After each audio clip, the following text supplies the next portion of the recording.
Guys, TK's back at it again with another reaction video. As much as I would have enjoyed to post a lot more videos, time has been afforded to probably literally everyone but me as of late. But I'm glad at some point that I was at least able to get an edited video out for you guys to watch. I feel like it's been a while since we watched anything spooky as of late, and you know, with me not having a lot of time to work with nowadays, I feel like it only made sense that we decided to watch some short horror films. As far as short horror films go, I know that we've watched some really good ones in the past, but I feel like I want to find some short horror film creators that actually manage to challenge the depth of things, like the perspective, that can make you question if what you're seeing is actually real or not, basically. If there's some sort of alternate perspective, if this can be thought of like in a million different ways. Alrighty, snacks for today are Skittles, and we got a bag of Sour Patch. Sour and sweet.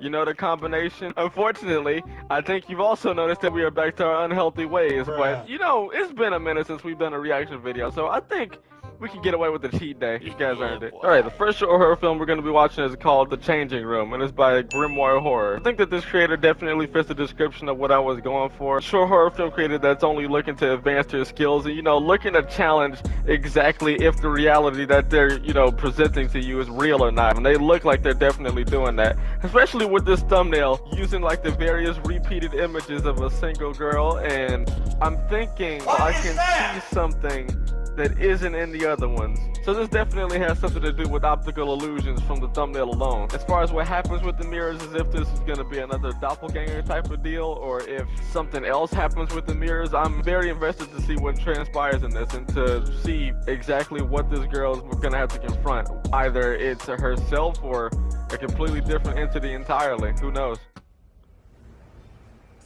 Alright, here we go. No title card, no nothing. Just we get straight into the action. I like it already. She's trying to look for some clothes, and the fitting room's over there. Seems pretty straightforward. She just wants to change. Very interesting that the fitting room happens to have a caution sign on it, and the fact that it has some stairs that look like they lead to nowhere. Is this really the fitting room, or is this some other room that they don't want people to go in? Interesting. I wonder if she saw the sign at all, or if she just kind of blindly ignored it, because, you know, the sign said fitting room on the, like, on the wall, so you'd have to imagine that this is exactly where you're supposed to go, right? Okay, she's about to try on the what in the world? Did you guys see that in the corner? The mirror doing the warbling thing? I don't think that's because they're thin mirrors either. Those mirrors look pretty thick. At least mirrors you're trying to like put in walls are usually thick. What?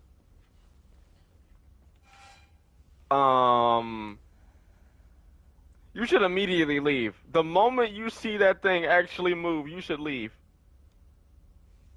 You have every right to get all the clothes and change rooms, or either go to another place entirely. Like you don't have to stay here. You're not obligated to stay here. She's looking at something in the reflection. It's weird that they do. Oh, what is that? What was that? It's very weird for a fitting room to have two mirrors facing. I guess not. Honestly, because you'd want to see the front and the back of the clothes. So that. What is that? Does it even have a head?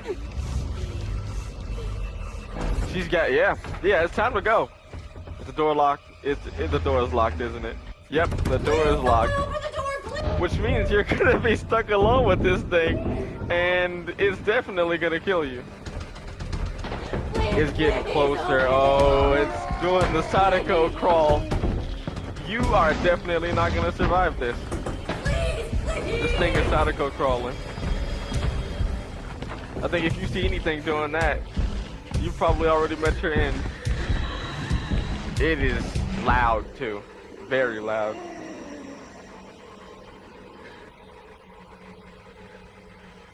Don't check the mirror again.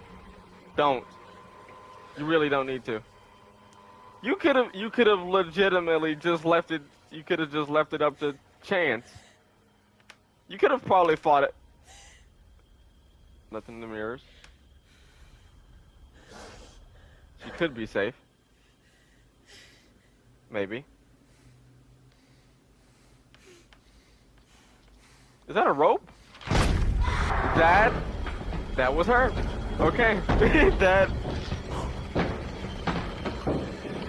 Okay, she's getting choked. Oh. Oh. Wait a minute. Wait, was that a rope?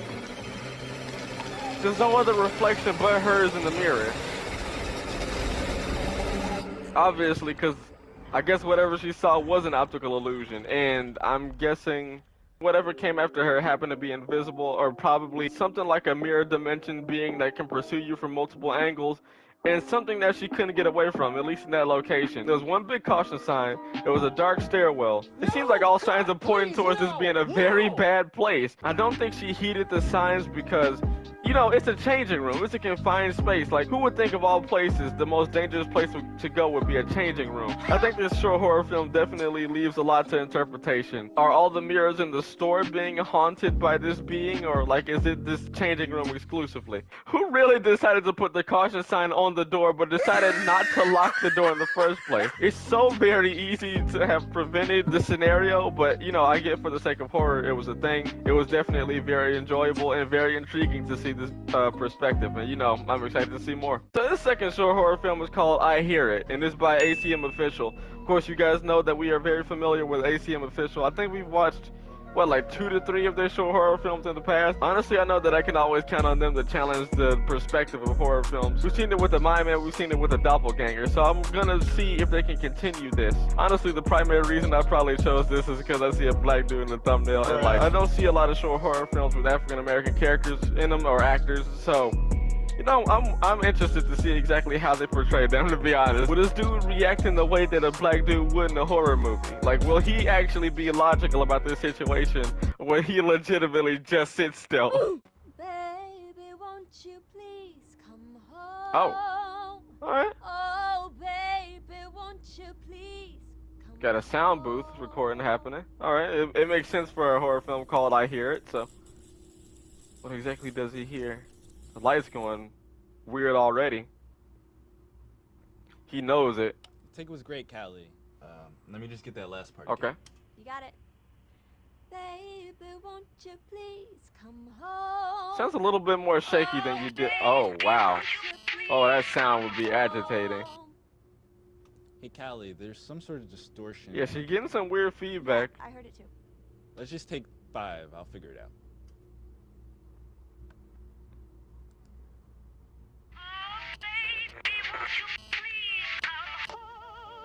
That's not normal. It definitely does not sound like her anymore. At least that last note, it sounded like some old, like, some older music. Oh, it completely came in this time. Sounds like completely vintage music, like she didn't even sing it. Weird. You gonna tell her what happened in the playback, or are you just gonna... Okay, you're just gonna keep going and I guess probably discover what happens as they keep going. That light keep flickering though. That's a little bit ominous. Desmond? What? What is happening? What? Desmond, Callie. where are you? I can't see you. All I see is black. What? Callie, where are you? Wait, did it turn her into sound? Get me out of here. I'm scared. I think it turned her into just sound.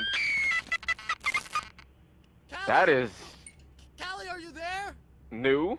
Very new. Baby, won't you please come That's a vintage music again. home? I'm guessing Won't you please come home? Oh no. there's a ghost there. I'm guessing the first singer got offended by her doing her song. Okay, that was a very interesting ending. I guess it was basically spiritual retaliation of copyright claims. She had legitimately come back from the grave to stop this lady from singing her song because she felt so offended. To top it all off, I was right in saying that the black character was literally only able to sit there while he was dealing with some weird stuff.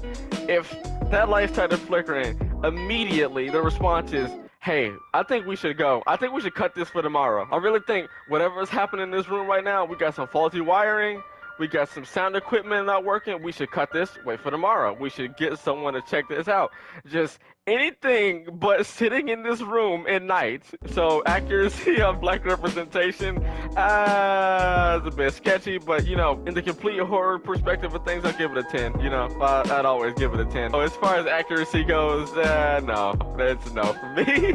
Anyway, I hope you guys did enjoy these short horror films. If you guys are interested, the link to ACM Official and Grimoire Horrors channels are in the description, as well as the link to the Twitter, Twitch, and Discord if you're interested in that. Hope that you guys continue to be awesome. Hope that I managed to get a little bit more time on my hands to do videos like this, and I hope to see you guys later.